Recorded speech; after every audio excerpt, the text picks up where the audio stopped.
Hello, YouTubers. Welcome to Level-Headed News. This is your host, Brenda. I have 6 articles for you in this episode, and this will be the final episode of the morning, unless there's some breaking news or something that I need to come out with. All these URLs are in the description of the video, so you can do your own research or check out whatever videos are in them or whatever you want to do there. This particular article, first one off, is off of truthrevolt.org. And it says Lieutenant Colonel Ralph Peters sums up Obama's Mideast policy: praise Islam, ignore Christians, and blame Jews. Fox News strategic analyst Lieutenant Colonel Ralph Peters didn't disappoint when he spoke with Patty Ann Brown on America's Newsroom Monday, bluntly summing up President Obama's Middle East policy in a way. Peters, known for calling the president such a total, well, I don't want to even say that on the air, was commenting on recent remarks made by former New York City Mayor Rudy Giuliani, who called Obama's attitude towards terrorism lackadaisical. However, Peters disagreed with the former mayor for suggesting domestic terrorism has gotten worse under Obama, but that didn't mean he had kind words for the president either. I don't think he's right about the domestic scene. Our domestic intelligence and law enforcement agencies have really done an amazing good job. But if you think about it, we haven't seen another 9/11 level plot or anything even approaching it, really. And inevitably, some terrorist will get through. Now, Obama could have done a better job, but where you really have to fault the outgoing president is on his disastrous approach to the Middle East, which I can bluntly sum up in 6 words, which is praise Islam, ignore Christians, and blame Jews. Peters said his summation is evidenced right now with the Obama's slap in the back of Israel over his abstention vote in the UN over settlements, something the colonel called a scandalous debacle. He added, I think that the president's willful naivety about Islam, his refusal to accept the fact that within Islam there are elements who are distorting the religion badly and killing Muslims as well as Christians and everybody else. His inability to act decisively, even the decision to go after bin Laden in Pakistan, it took weeks for him to make up his mind about that.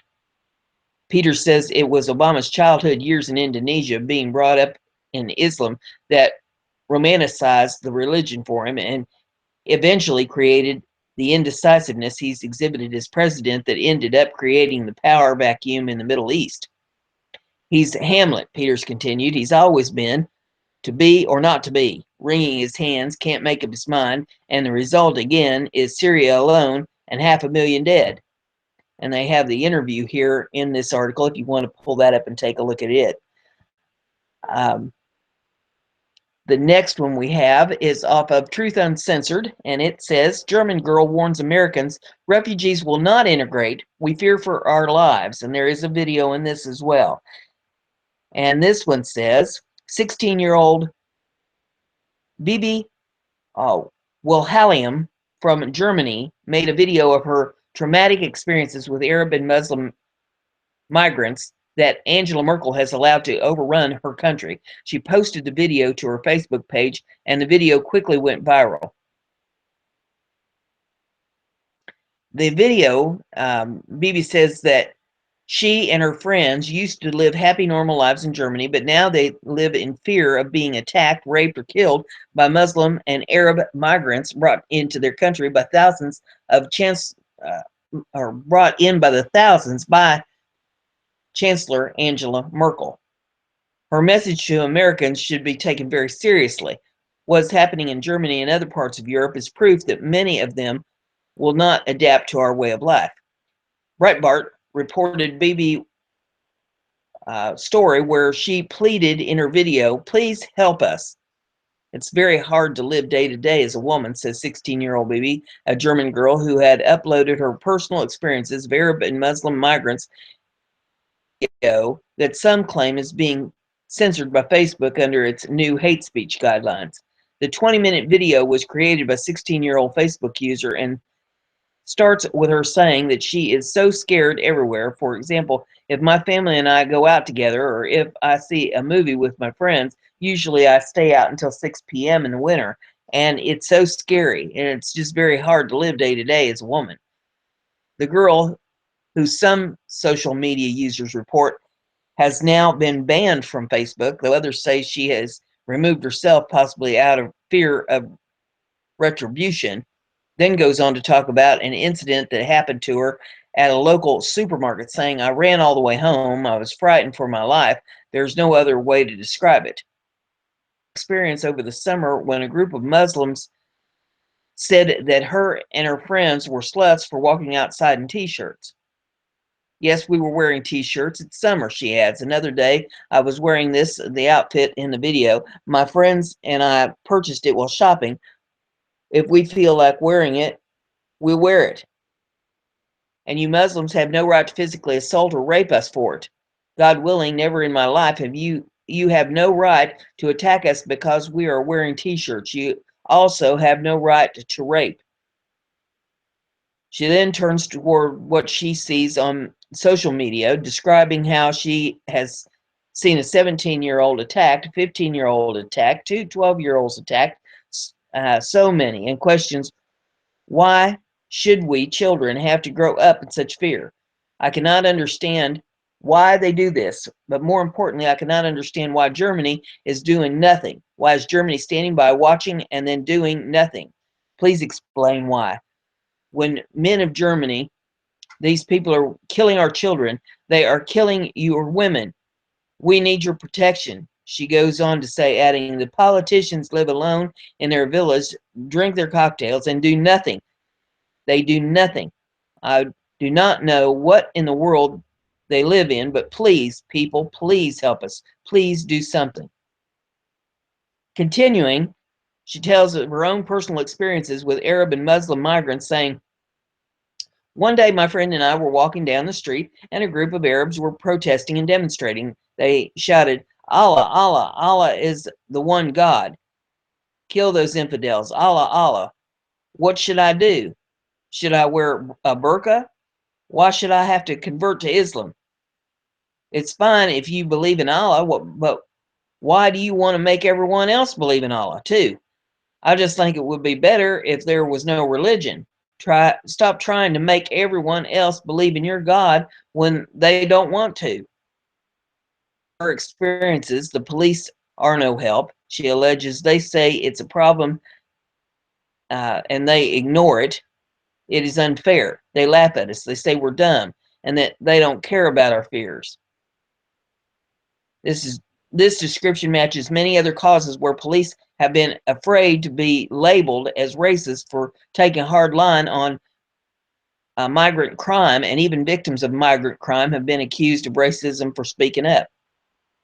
Free market liberal group, and I'm going to butcher this, Frenhetchik Applerug, or Liberal Education, posted the video on their Facebook group page and made the following comment when it disappeared from Miss Willingham's page. Notice the video, "You Make Germany Broken," is no longer there. This is the video. 16-year-old girl says that she now is afraid to go out alone, and they cannot understand the insane asylum policy of the German government. Europe and Germany are thus ruined. Unfortunately, we live in a social dictatorship, and what critics of the establishment and its liberal policies are tackled and accosted in the strongest terms. The group claims it doesn't have evidence, but it says it cannot rule out a censorship by Facebook 100%. London understands from Facebook that while the matter has not been fully investigated yet, the usual reason for videos disappearing are down to the user taking them down themselves. The censorship fears come after Facebook announced last year that they would help the German government monitor for hate speech, and as recently as this month, Chancellor Angela Merkel's government has demanded Facebook remove posts and videos in the wake of the Cologne sex attacks. The company insists it does not comment on individual incidents. The video ends with a stark message for German Chancellor Angela Merkel. Thank you, Angela Merkel, for killing Germany. I have no more respect for you, Merkel. I do not think you know what you have done. You do not see our lives have changed. Open your eyes. Is this normal?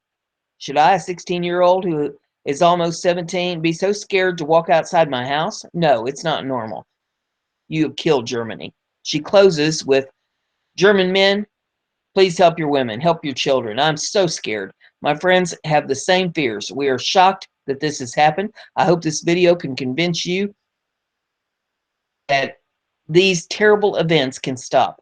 Social media users are posting the video to as many video sharing sites and blogs as possible in a bid to keep it online. And it has the video on here that you can click, and it also has a transcript underneath it of exactly what she said. So if you want to pull that up, you're welcome to do so and take a look at that one. The next one I have for you is off of BizPack Review. Not turn the other cheek. Israel green lights settlements after UN snub. Israeli authorities gave the go-ahead for the construction of hundreds of new settlement sites in East Jerusalem Monday after a United Nations resolution condemned Israel over the issue. The defiant move comes after the U.S. government did not veto the UN condemnation of Israel's settlements, a marked change in U.S. policy. The Obama administration affirmed the decision to abstain in the vote on the resolution, despite being able to defeat it with its veto power, saying that Israeli settlements puts at risk the two-state solution, as does any continued incitement to violence. Israel is a country with national pride, and we do not turn the other cheek, Israeli Prime Minister Benjamin Netanyahu said in the wake of the resolution. This is a responsible, measured, and vigorous response, the natural response of a healthy people that is making it clear to the nations of the world that done at the UN is unacceptable to us. President-elect Donald Trump more closely aligns with Netanyahu's position and lashed out at the UN in the wake of the veto. And Trump's tweet says, the big loss yesterday for Israel and the United Nations will make it much harder to negotiate peace. Too bad, but we will get it done anyway. Beyond approving more settlements, the Israeli government has cut diplomatic contact with or at the UN with countries that voted in favor of the resolution and summoned the U.S. ambassador to Israel to admonish him. Palestinian leaders immediately hailed the vote as a victory. Now we can talk about the boycott of all settlements, the companies that work with them, etc., and actually take legal action against them if they continue to work with them, the foreign minister of the Palestinian Authority told the Palestinian media. Israeli ambassador to the U.S., Ron Dermer, even charged the Obama administration with orchestrating the vote.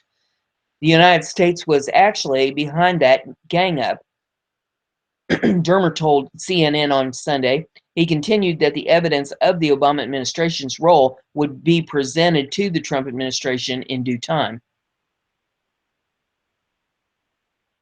Next article I have is off at WND.com. It says, here's what free trade really does to the U.S. Contrary to economist Thomas L. Friedman, the world is flat, a brief history of the 21st century. The world never has been and never will be flat.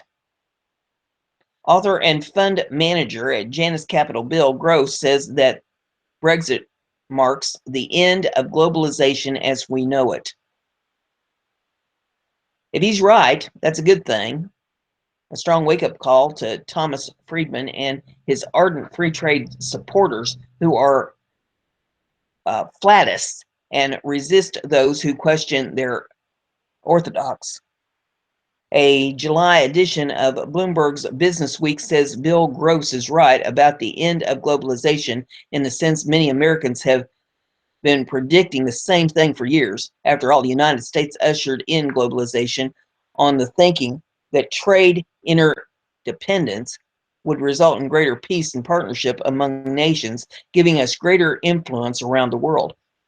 I guess that means if only we had brought more Yugos in the 1980s, we would have had better ties and foreign influence with Yugoslavia.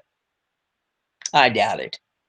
Patriotic-minded U.S. consumers, as is evident from the likes of Bernie Sanders on the left and Donald Trump and Pat Buchanan on the right, believe they can reverse what was coined as an irreversible trend of globalization. Some Europeans, as is evident from Brexit, believe they can reverse globalization too. After all, if there used to be no European Union when it was formed, why could it not as easily return to the way it was? In similar fashion, why could we not reverse NAFTA back to the way it was without similar disruption that occurred when it was enforced? The preamble of our United States Constitution says we are to form a more perfect union, not a more perfect global economy. Canada and Mexico may be our friends and allies, but even with NAFTA ties, they are not part of the union. No founding father ever wrote or advocated a declaration of interdependency. Why? Because interdependence for the United States was never intended. And if it becomes our nation's strategy to become interdependent with other nations, why do we celebrate the 4th of July every year? Because we like fireworks? Hardly. It wasn't long ago that free trade and free market mentally in the USA guided American companies into what would become an elusive fantasyland of planned gains in the protected Chinese market. We supposedly allowed them into the World Trade Organization so they could be part of the global economy when they clearly already were. The list of American companies subsequently pulling out of doing business in China include Facebook, Apple, Google, Microsoft, and most recently Uber. China expects a home court advantage when it's motivated by culture and language and government influence, said Duncan Clark, author of Alibaba, the house that Jack Ma built. Many U.S. companies had got used to the fact that they could succeed overseas through their dominance in Europe. But China is different. It has a ready supply of entrepreneurs and capital and government that, if anything, prize dominance over competition. In short, China promotes China first to their success, while free traders in America warn us against the mythical pitfalls of America first to our detriment.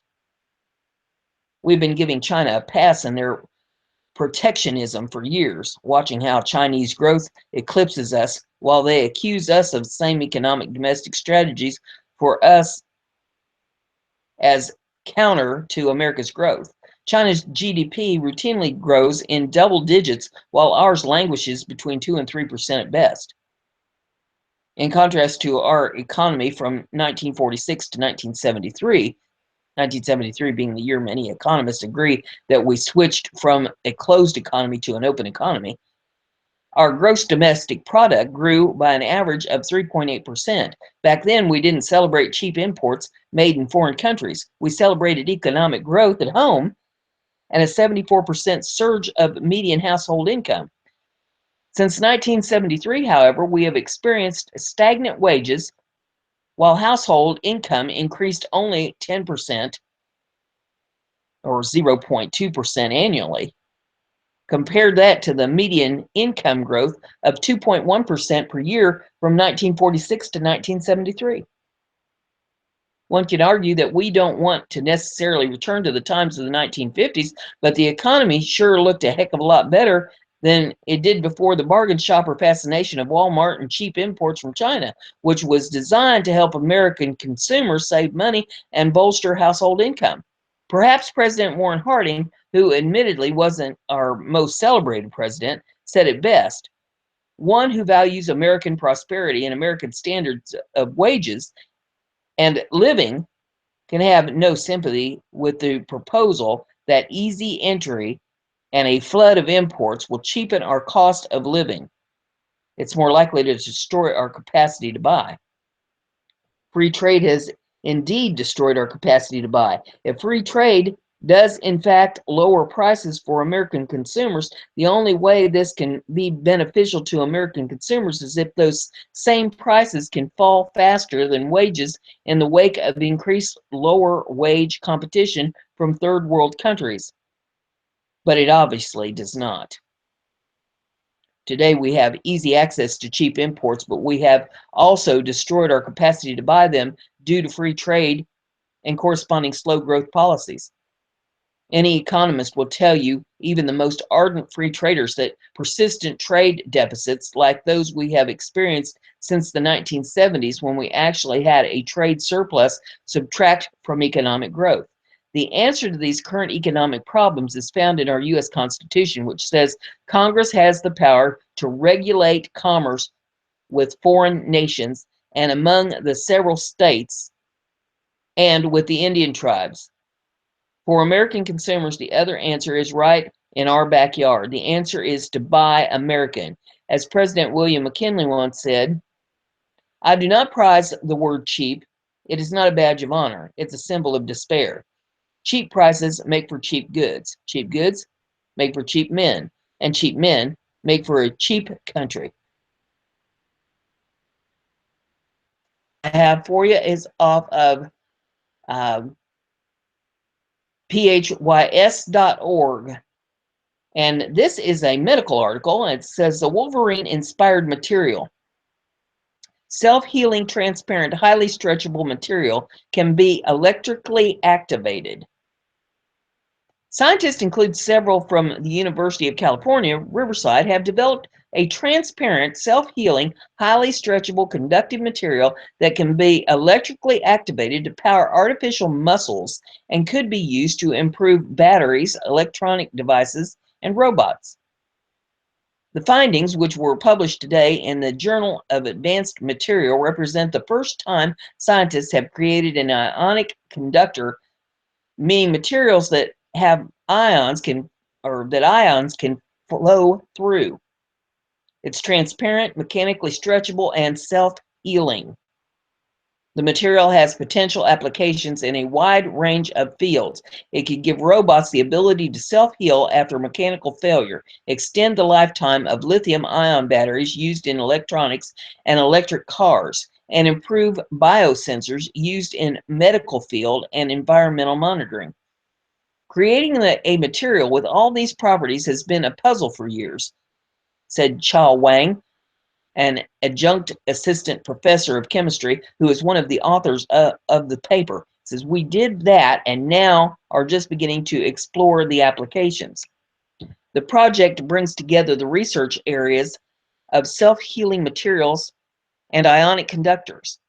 Inspired by wound healing in nature, self-healing materials repair damage caused by wear and extend the lifetime and lower the cost of materials and devices. Wang developed an interest in self-healing materials because of his lifelong love of Wolverine, the comic book character who has the ability to self-heal. Ionic conductors are a class of materials with key roles in energy storage, solar energy conversion, sensors, and electronic devices.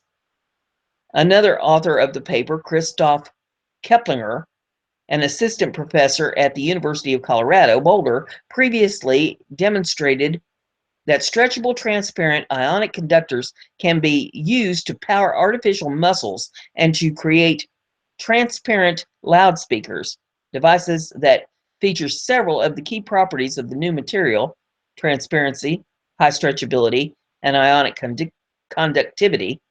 But none of these devices additionally had the ability to self-heal from mechanical damage.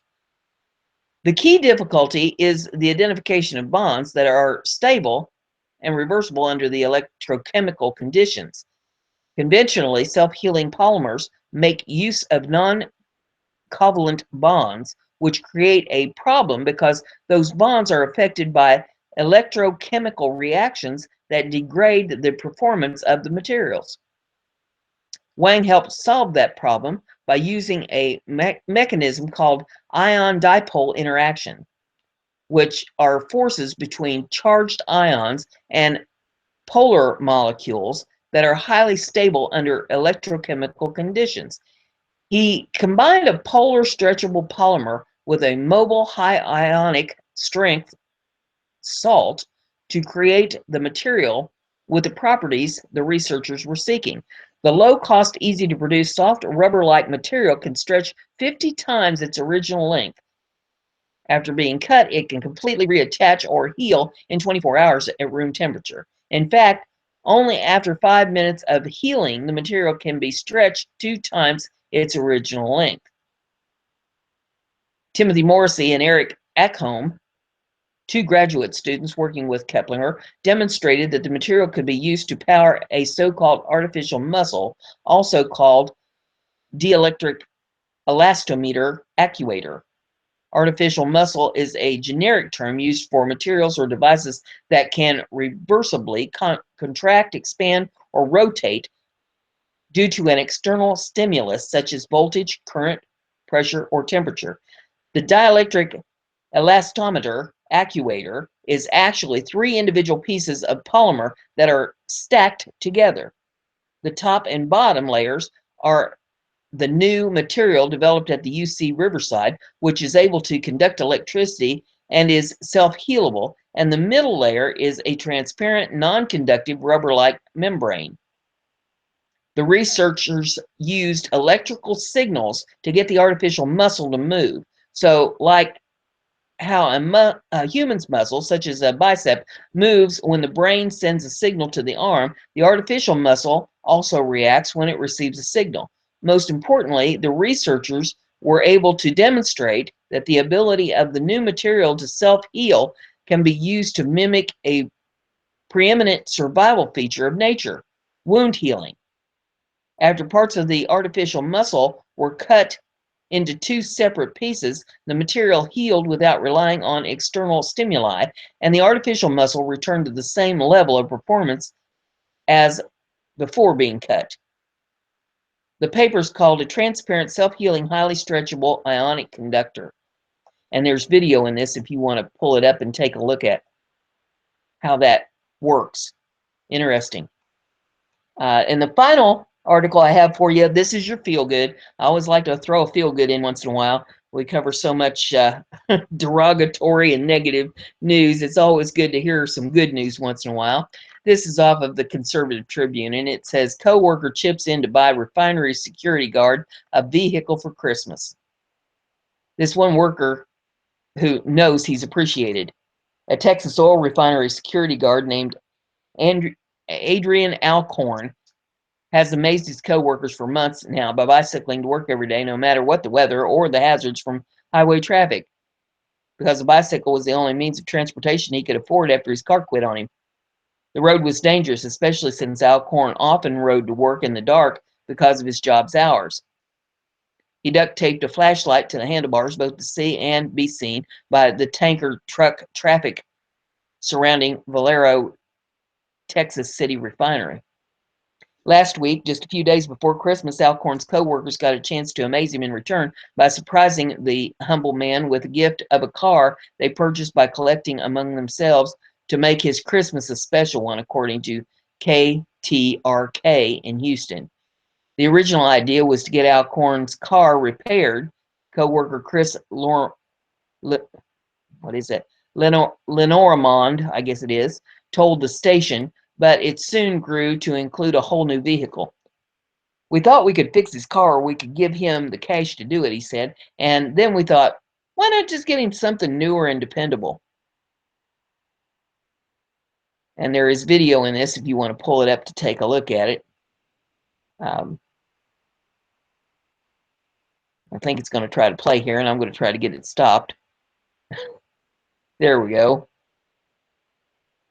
Okay, it says Superintendent Jason Danford told television station that once the idea started getting around to raise money to buy the vehicle, Alcorn's co-worker were happy to get in on the action. Everybody was jumping in saying, I'll donate. No set number, whatever you can give, Danford said. At first, it didn't look like The well-intentioned group had raised enough money to buy a car from their local dealer, Texas City Toyota, but just in time, a trade-in Toyota Ray4 showed up in the lot that fit their package or their price range, about $3,000 in donated money, and it was a done deal. So there you have the final article. And as a side note, I'll put in here at the tail end of this, you probably heard the news that Carrie Fisher passed away yesterday of a heart attack. You younger people probably know her as Princess Leia on Star Wars. Some of us older ones, we remember her as Debbie Reynolds' daughter, Eddie Fisher's daughter. So kind of a sad day around in that. I always liked the role that she played in the Blues Brothers. Some of you may remember that one. She was quite a gal in that. So she will be remembered fondly, I'm sure, by many. And that concludes this episode. If you like what we're doing here, give it a thumbs up and share the article around so everybody gets to hear the news.